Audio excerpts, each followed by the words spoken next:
Hi hello ನಮಸ್ಕಾರ ಮಕ್ಕಳೇ, welcome to ಹದರಿ sir classes. ಮಕ್ಕಳೇ, ಈಗಾಗಲೇ ಹಿಂದಿನ ತರಗತಿಯಲ್ಲಿ ನಾವು ಯಾವ ರೀತಿ ಬರೀಬೇಕನ್ನುವಂಥದ್ದನ್ನು ನೋಡ್ಕೊಂಡು ಬಂದಿದ್ವಿ. ಇವತ್ತಿನ ಒಂದು ಕ್ಲಾಸ್ನಲ್ಲಿ ನಾವು ಒಂದು 70ಕ್ಕೆ 80 ಅಂಕ ಪಡೆದಂತಹ 80ಕ್ಕೆ 80 ಅಂಕ ಪಡೆದಂತಹ ವಿದ್ಯಾರ್ಥಿಯ ಒಂದು ಉತ್ತರ ಪತ್ರಿಕೆಯನ್ನು ನೋಡ್ಕೊಳ್ತಾ ಹೋಗೋಣ. ವಿತ್ ಪ್ರೂಫ್ ಸಮೇತ ನಿಮ್ಮಲ್ಲಿ ನಾನು ಏನು ಮಾಡಿದ್ದೀನಿ ತಂದಿದ್ದೀನಿ ಮಕ್ಕಳೇ. ಇದು 2025ರಲ್ಲಿ ನಡೆದಂಥ ಒಂದು ಪರೀಕ್ಷೆ ಆಗಿರ್ತದೆ. ಓಕೆ, ಇಲ್ಲಿ ಅಂಕಗಳನ್ನು ಕೂಡ ನಮೂದಿಸಿದ್ದಾರೆ ಮಕ್ಕಳೇ. ಅದೇ ರೀತಿಯಾಗಿ ನಾವು ಹೋಗೋಣ ಈಗ ಪಾರ್ಟ್ ಎನಲ್ಲಿ ಅವರು ಬರೀ ಆಪ್ಷನ್ಸನ್ನು ಬರೆಯದೆ ಕಂಪ್ಲೀಟ್ ಉತ್ತರಗಳನ್ನು ಏನು ಮಾಡಿದ್ದಾರೆ ಮಕ್ಕಳೇ ಬರೆದಿದ್ದಾರೆ. ನೀವು ಯಾರು ಕೂಡ ಆಪ್ಷನ್ ಎ, ಆಪ್ಷನ್ ಡಿ ಈ ರೀತಿಯಾಗಿ ಬರಲಿಕ್ಕೆ ಹೋಗಬೇಡ್ರಿ, ಸಂಪೂರ್ಣವಾಗಿರುವಂಥ ಉತ್ತರವನ್ನು ಬರೆಯಿರಿ. ನೆಕ್ಸ್ಟ್ ನೋಡೋಣ. 11ನೇ ಪ್ರಶ್ನೆ ಏನಿದೆ, ಪ್ಯಾಸಿವ್ ಫಾರ್ಮ್ ಇದೆ ಮಕ್ಕಳೇ. ಈ ಪ್ಯಾಸಿವ್ ಫಾರ್ಮ್ ಕಂಪ್ಲೀಟ್ ಆಗಿರುವಂಥದ್ದು ನಾವೇನು ಮಾಡಬೇಕು, ಆ ಪ್ರಶ್ನೆಯನ್ನು ಬರೆದು ಮತ್ತೇನು ಬ್ಲ್ಯಾಂಕ್ಸ್ ಇದೆಯಲ್ಲ ಅದನ್ನು ಕೂಡ ಉತ್ತರವನ್ನು ಬರೆದು ಕೇಸಿಂದ ನಾವು ಅಂಡರ್ಲೈನ್ ಮಾಡಬೇಕಾಗ್ತದೆ. ಅಂಡರ್ಲೈನ್ ಮಾಡಿದಾಗ ಮಾತ್ರ ನಿಮಗೆ ಪೂರ್ತಿ ಅಂಕಗಳು ದೊರೀತವೆ. ನೀವು just was committed, was sentence, was asked ಇಷ್ಟು ಬರೆದ್ರೆ ನಿಮಗೆ ಅಂಕಗಳು ಕೊಡೋದಿಲ್ಲ ಮಕ್ಕಳೇ. ಓಕೆ, ನೆಕ್ಸ್ಟ್ ನೋಡೋಣ. 12ನೇ ಪ್ರಶ್ನೆ.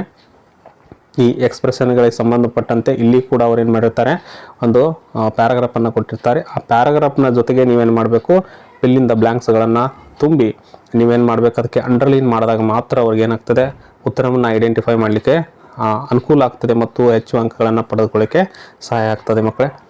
ಇನ್ನು 13ನೇ ಪ್ರಶ್ನೆ ಪ್ರೊನೌನ್ಸ್ ಬೇಸ್ಡ್ ಮೇಲೆ ಬಂದಿರುವಂಥದ್ದು. ನೀವೇನು ಮಾಡಬೇಕು, ಇಲ್ಲಿ ಕಾಲಮ್ ಎ ಮತ್ತು ಕಾಲಮ್ ಬಿ ಇರುವಂಥದ್ದನ್ನು ಕರೆಕ್ಟಾಗಿ ಹಾಕಿ ಕಾಲಮ್ ಎಲ್ನಲ್ಲಿರುವಂಥ ಎಲ್ಲ ಪ್ರೊನೌನ್ಸ್ಗಳನ್ನು ಮೊದಲಿಗೆ ಬರ್ಕೊಂಡು ಸರಿಯಾದ ಉತ್ತರಗಳನ್ನು ಅವುಗಳ ಮುಂದೆ ಏನು ಮಾಡಬೇಕ್ರಿ ಮಕ್ಕಳೇ, ಬರೀಬೇಕಾಗ್ತದೆ. ಅಂದಾಗ ಮಾತ್ರ ನಿಮಗೆ ಏನಾಗ್ತದೆ, ಅಂಕಗಳು ದೊರೀತವೆ. ಈಗ ನೆಕ್ಸ್ಟ್ ಪಾರ್ಟ್ ಬಿಗೆ ಹೋಗೋಣ. ಪಾರ್ಟ್ ಬಿನಲ್ಲಿ 14ನೇ ಪ್ರಶ್ನೆ ಏನು ಮಾಡಿದ್ದಾರೆ ಬರೆದಿದ್ದಾರೆ. ಅದು ಇಲ್ಲಿ ನೋಡಿ ಏನಾಗಿದೆ, ಉತ್ತರ ತಪ್ಪಾಗಿದೆ. ಅದಕ್ಕೆ 0 ಏನು ಮಾಡಿದ್ದಾರೆ ಮಕ್ಕಳೇ ಕೊಟ್ಟಿದ್ದಾರೆ. ಒಟ್ಟು 4 ಪ್ರಶ್ನೆಗಳನ್ನು ಕೊಟ್ಟಿರ್ತಾರೆ, ಅದರಲ್ಲಿ ನೀವು 3 ಮಾತ್ರ ಬರೀಬೇಕಾಗ್ತದೆ. ಹಾಗಾಗಿ ಇಲ್ಲಿ ಏನಾಗಿದೆ, 80 ಅಂಕಕ್ಕೆ 80 ಅಂಕ ಹೇಗೆ ಪಡೆದಿದ್ದಾರೆ ಅನ್ನುವಂಥದ್ದನ್ನು ನೀವು ಕೇಳಿದ್ರೆ ಇಲ್ಲಿ ಏನು ಮಾಡಿದ್ದಾರೆ, ಇದು ಎಕ್ಸ್ಟ್ರಾ ಬರೆದಿದ್ದಾರೆ. ಓಕೆ, ಅದು ತಪ್ಪಾಗಿದೆ. ಹಾಗಾಗಿ ಅದನ್ನು 0 ಅಂಕ ಕೊಟ್ಟಿದ್ದಾರೆ. ಇನ್ನು 15ನೇ ಪ್ರಶ್ನೆ. ಇಲ್ಲಿ ಇನ್ ದ ಪ್ಲೇ ಎಸ್.ಎನ್.ಇ. ಮಾರ್ನಿಂಗ್, ಇದು 2 ಅಂಕದ ಪ್ರಶ್ನೆ. ಇದಕ್ಕೂ ಕೂಡ ಚೆನ್ನಾಗಿರುವಂಥ ಉತ್ತರವನ್ನು ಏನು ಬರೆದಿದ್ದಾರೆ. ಅದಕ್ಕಾಗಿ 2 ಅಂಕಗಳನ್ನು ಏನು ಮಾಡಿದ್ದಾರೆ ಮಕ್ಕಳಲ್ಲಿ ಕೊಟ್ಟಿದ್ದಾರೆ. ಇನ್ನು ನೆಕ್ಸ್ಟ್ ಹೋಗೋಣ. 16ನೇ ಪ್ರಶ್ನೆ. ಇದು ಕೂಡ 2 ಅಂಕದ ಪ್ರಶ್ನೆ. ನೋಡಿ, ಒಟ್ಟಾರೆಯಾಗಿ 2 ಅಂಕದ ಪ್ರಶ್ನೆಗಳನ್ನು ಅವರು ಏನು ಮಾಡಿದ್ದಾರೆ ಬರೆದಿದ್ದಾರೆ. 3 6 ಅಂಕಗಳನ್ನು ಪಡೆದುಕೊಂಡಿದ್ದಾರೆ.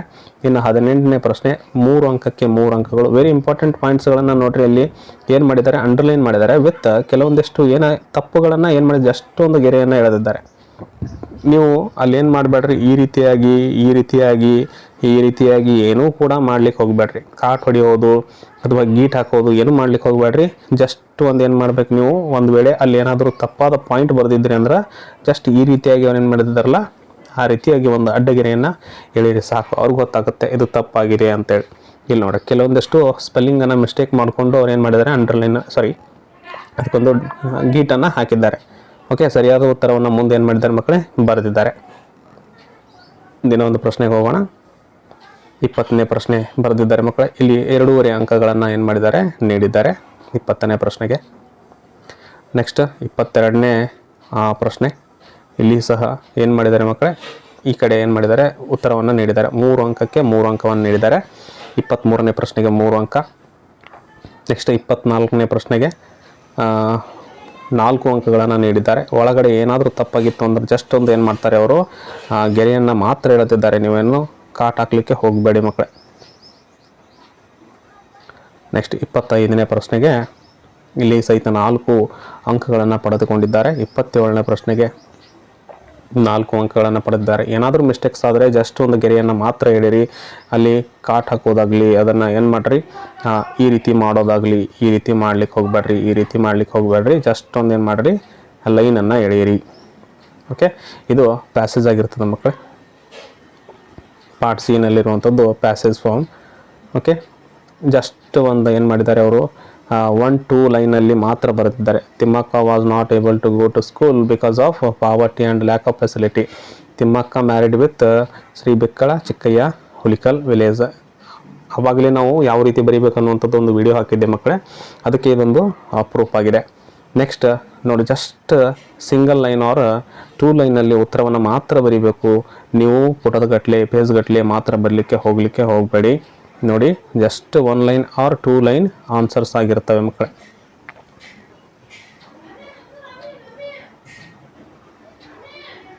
ಪಾರ್ಟ್ ಡಿ ಯಲ್ಲಿರುವಂಥ ಉತ್ತರಗಳನ್ನು ನೋಡೋಣ.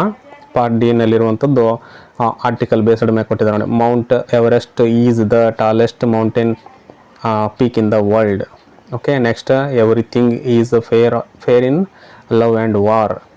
ಅಂದರೆ ಈ ಪ್ರಿಪೋಸಿಷನ್ಗೆ ಸಂಬಂಧಪಟ್ಟಂಥದ್ದನ್ನು ಉತ್ತರವನ್ನು ಬರೆದಿದ್ದಾರೆ. ನೀವು ಇದಕ್ಕೆ ಸರಿಯಾಗಿ ಅಂಡರ್ಲೈನ್ ಮಾಡುವಂಥದ್ದನ್ನು ಏನು ಮಾಡಬೇಕು ಮಕ್ಕಳೇ. ನೆಕ್ಸ್ಟ್ ಮೂರನೇದು, ನೆಕ್ಸ್ಟ್ ನಾಲ್ಕು ಅಂಕಗಳನ್ನು ಏನು ಮಾಡಿದ್ದಾರೆ ಮಕ್ಕಳು ಇಲ್ಲಿ ಪಡೆದುಕೊಂಡಿದ್ದಾರೆ. ಇನ್ನು 32ನೇ ಪ್ರಶ್ನೆ 2 ಅಂಕಕ್ಕೆ ಬರ್ತದೆ. 2 ಅಂಕಗಳನ್ನು ಏನು ಮಾಡಿದ್ದಾರೆ ಅವರು, ಒಂದು ಕ್ವಶನ್ ಟ್ಯಾಗ್ ಮೇಲೆ ಇರುವಂಥದ್ದು, ಇನ್ನೊಂದು WH ಕ್ವಶನ್ಗೆ ಸಂಬಂಧಪಟ್ಟಿದ್ದಂಥದ್ದು. ಎರಡಕ್ಕೂ ಏನು ಮಾಡಿದ್ದಾರೆ, ಸರಿಯಾದ ಉತ್ತರವನ್ನು ಬರೆದು ಅಂಕಗಳನ್ನು ಪಡೆದುಕೊಂಡಿದ್ದಾರೆ. ಇನ್ನು 33ನೇ ಪ್ರಶ್ನೆ ನೋಡಿ, ಏನು ಕೊಟ್ಟಿದ್ದಾರೆ, ನೋಟ್ಸ್ ಮೇಲೆ ಕೊಟ್ಟಿರುವಂಥದ್ದು. ನೋಡಿ ಮಕ್ಕಳೇ, ನೀವು ಕೂಡ ಎಕ್ಸಾಮ್ನಲ್ಲಿ ಇದೇ ರೀತಿಯಾಗಿ ಬಾಕ್ಸ್ಗಳನ್ನು ಹಾಕ್ಕೊಂಡು ಸರಿಯಾಗಿ ಉತ್ತರಗಳನ್ನು ಬಾಕ್ಸ್ನಲ್ಲಿ ಬರೀಬೇಕಾಗ್ತದೆ.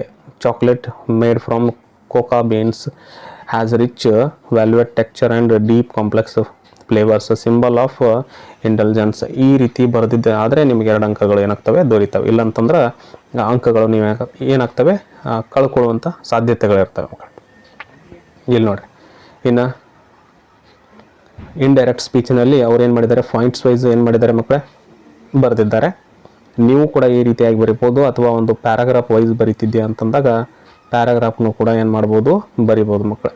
ಇವ್ರು ಏನು ಮಾಡಿದ್ದಾರೆ, ಹಂತವಾಗಿ ಅವರವ್ರ ಹೆಸರುಗಳನ್ನು ಬರೆದು ಮುಂದೆ ಬರೆದಿದ್ದಾರೆ. ಓಕೆ, ಮುಂದಿನ ಒಂದು ಉತ್ತರವನ್ನು ನೋಡೋಣ. 35ನೇ ಪ್ರಶ್ನೆ, ಕನ್ವರ್ಸೇಷನ್ ಬೇಸ್ಡ್ ಆಗಿರುವಂಥದ್ದು. Hello, how are you. Greeting ಮಾಡುವಂಥದ್ದು ಇಲ್ಲಿ ಗುಡ್ ಮಾರ್ನಿಂಗ್ ಅಂತ ಹಾಕಬೇಕಾಗಿತ್ತು. Good morning, how are you. Hello ಅಂತಂದ್ರೂ ಕೂಡ ಪರವಾಗಿಲ್ಲ, ಹಾಯ್ ಅಂತಂದ್ರೂ ಕೂಡ ಪರವಾಗಿಲ್ಲ. ಎಸ್ ನೋಡಿ, ಇಲ್ಲಿ I participated and won first prize. ಇಲ್ಲಿ ಏನು ಮಾಡಬೇಕು, ಕಂಗ್ರ್ಯಾಚುಲೇಷನ್ ತಿಳಿಸ್ಬೇಕಾಗ್ಯದ. Wow, congratulation. Next thank you ಅನ್ನುವಂಥದ್ದನ್ನು ಬರೆದು 3 ಅಂಕಗಳನ್ನು ಏನು ಮಾಡಿದ್ದಾರೆ, ಪಡೆದುಕೊಂಡಿದ್ದಾರೆ. ಇನ್ನು ಲೆಟರ್ ರೈಟಿಂಗ್ ನೋಡ್ಕೊಳ್ರಿ ಮಕ್ಕಳೇ. ನೋಡಿ, ಸಿಂಪಲ್ ಆಗಿರುವಂಥದ್ದು. ಫ್ರಮ್ ಅನ್ನು ಉಲ್ಲೇಖ ಮಾಡಬೇಕು. ಫ್ರಮ್ ಏನು ಹಾಕಬೇಕು, XXXX Y ಅಂತೇಳಿ. ನೆಕ್ಸ್ಟ್ ಏನು ಮಾಡಬೇಕು ರೀ, ಡೇಟ್ ಹಾಕಬೇಕು. ಇಲ್ಲಿ 2 ಇರುವಂಥ ಒಂದು ಅಡ್ರೆಸ್ಸನ್ನು ಏನು ಮಾಡಬೇಕು, ಆ್ಯಡ್ ಮಾಡಬೇಕು. ನೆಕ್ಸ್ಟ್ ಸಲ್ಯೂಟೇಷನ್ನ ಬರೀಬೇಕು ಮಕ್ಕಳೇ. ಸಲ್ಯೂಟೇಷನ್ನ ಬರೀಬೇಕು. Dear sir or madam, respected sir or madam ಅಂತ ಬರೀಬೇಕು. ಸಬ್ಜೆಕ್ಟ್ ಏನಿದೆ, application for post of assistant. Advertisement ಎಲ್ಲಿ ತೊಗೊಂಡಿದ್ದಾರೆ, your advertisement in Deccan Herald dated 5th March. Okay, in response to the above advertisement, I would like to apply for the post of position of assistant in your company. ಇಷ್ಟು ಚೆನ್ನಾಗಿ ಬರೆದಿದ್ದಾರೆ ಮಕ್ಕಳೇ. Next direct ಏನು ಮಾಡಬೇಕು, body of the ಲೆಟರನ್ನು ಬರಿಬೇಕು. ಇಲ್ಲಿ ಬರೆದಾಗ next last ಏನು ಮಾಡಿದ್ದಾರೆ ಮಕ್ಕಳೇ, ಥ್ಯಾಂಕಿಂಗ್ ಯು ಯುವರ್ ಫೇತ್ಫುಲ್ ಅಂತೇಳಿ ಸಿಗ್ನೇಚರ್ ಮಾರ್ಕ್ಸಿಂದ ಮಾಡಿದರೆ XX ಅಂತ ಬರೆದು ಕಂಪ್ಲೀಟ್ ಮಾಡಿದ್ದಾರೆ. ಇನ್ನು ರೆಸ್ಯೂಮೆಯನ್ನು ಬರೀಬೇಕಾಗ್ತದೆ ಮಕ್ಕಳೇ. ರೆಸ್ಯೂಮೆ ಯಾವ ರೀತಿಯಾಗಿ ಬರೆದಿದ್ದಾರೆ ನೋಡಿ. ಜಸ್ಟ್ ಏನು ಮಾಡೋದಿಲ್ಲ, name, father's name, date of birth, permanent address, nationality, language, fluency in language ಯಾವ್ಯಾವ ಅದಾವ ಅನ್ನೋಂಥದ್ದನ್ನು ಬರೀಬೇಕು. ನೆಕ್ಸ್ಟ್ ಕ್ವಾಲಿಫಿಕೇಷನ್, ಎಜುಕೇಷನಲ್ ಕ್ವಾಲಿಫಿಕೇಷನ್ಗಳ ಬರೆದು ಅವ್ರು ಏನು ರಿಕ್ವೈರ್ಮೆಂಟ್ ಮಾಡಿದ್ದಾರೆ ಆ 2 ಎಜುಕೇಷನ್ಗಳನ್ನು ನೀವು ಬರೆದು ಬಿಟ್ಟಿದ್ದಾದರೆ ನಿಮಗೆ ಏನಾಗ್ತದೆ ಮಕ್ಕಳೇ, ಲೆಟರ್ ರೈಟಿಂಗ್ ಕರೆಕ್ಟ್ ಆಗ್ತದೆ. ಇನ್ನು ಎಕ್ಸ್ಪೀರಿಯನ್ಸ್ಗಳು, ಹಾಬೀಸ್ಗಳನ್ನು ಆ್ಯಡ್ ಮಾಡಿಕೊಂಡು ಕೊನೆಗೆ ಪ್ಲೇಸ್ ಹಾಕಿ SD ಅಂತ ಬರೋದು ಕೇಸಿಂದ ಸೈನ್ ಮಾಡಿಬಿಟ್ರೆ ನಿಮ್ಗೆ ಲೆಟರ್ ರೈಟಿಂಗ್ ಏನಾಗ್ತದೆ, ಕಂಪ್ಲೀಟ್ ಆಗ್ತದೆ. ಓಕೆ, ನೆಕ್ಸ್ಟ್ ಇರುವಂಥದ್ದು ಪಾರ್ಟ್ ಡಿ. ಎಕ್ಸ್ಟ್ರಾ ಕ್ವಶನ್ಸ್ಗಳನ್ನು ಇವ್ರು ಏನು ಮಾಡಿದ್ದಾರೆ ಮಕ್ಕಳೇ, ಬರೆದಿದ್ದಾರೆ. ಅದು ಎಕ್ಸ್ಟ್ರಾ ಕ್ವಶನ್ಸ್ ಯಾಕೆ ಬರೆದಿರ್ತಾರೆ ಅಂತಂದಾಗ ಅದರೊಳಗೆ ಅಂಕಗಳು ಏನಾದರೂ ಹೋಗಿದ್ದು ಅದು ಅಂತಂದಾಗ ಇದರೊಳಗೆ ಏನಾಗ್ತದೆ, ಅದು ಕವರ್ ಆಗ್ತದೆ ಅಂತೇಳಿ ಎಕ್ಸ್ಟ್ರಾ ಕ್ವಶನ್ಸ್ಗಳನ್ನು ಬರೆದಿದ್ದಾರೆ ಮಕ್ಕಳಲ್ಲಿ. ಇಲ್ಲೇನು ಮಾಡಿದ್ದಾರೆ, ಎಕ್ಸ್ಟ್ರಾ ಕ್ವಶನ್ಸ್ಗಳನ್ನು ಬರೆದಿದ್ದಾರೆ. ನೀವು ಕೂಡ ಬರೀಬೋದು, ಆದರೆ ಏನು ಮಾಡ್ಲಿಕ್ಕೆ ಹೋಗ್ಬೇಡ್ರಿ. ಎಕ್ಯುರೇಟ್ ಆಗಿತ್ತು ಅಂತಂದಾಗ ಅಷ್ಟಕ್ಕೆ ನೀವೇನು ಮಾಡಿರಿ, ಬಿಟ್ಬೇಡ್ರಿ. ಓಕೆ ಮಕ್ಕಳೇ, ಇದಾಗಿತ್ತು ನಾವು 80 ಅಂಕಕ್ಕೆ 80 ಅಂಕ ಪಡೆದಂತಹ ಒಂದು ಪರೀಕ್ಷೆಯನ್ನು ನಾವು ಈಗಾಗಲೇ ನೋಡಿದ್ವಿ. ಇನ್ನು ಯಾರ್ಯಾರು ನನ್ನ ಚಾನಲನ್ನು ಸಬ್ಸ್ಕ್ರೈಬ್ ಮಾಡ್ಕೊಂಡಿಲ್ಲ ದಯವಿಟ್ಟು ಸಬ್ಸ್ಕ್ರೈಬ್ ಮಾಡಿ ಅಂತ ಹೇಳ್ಕೊಳ್ತಾ ಥ್ಯಾಂಕ್ ಯು ಫಾರ್ ವಾಚಿಂಗ್.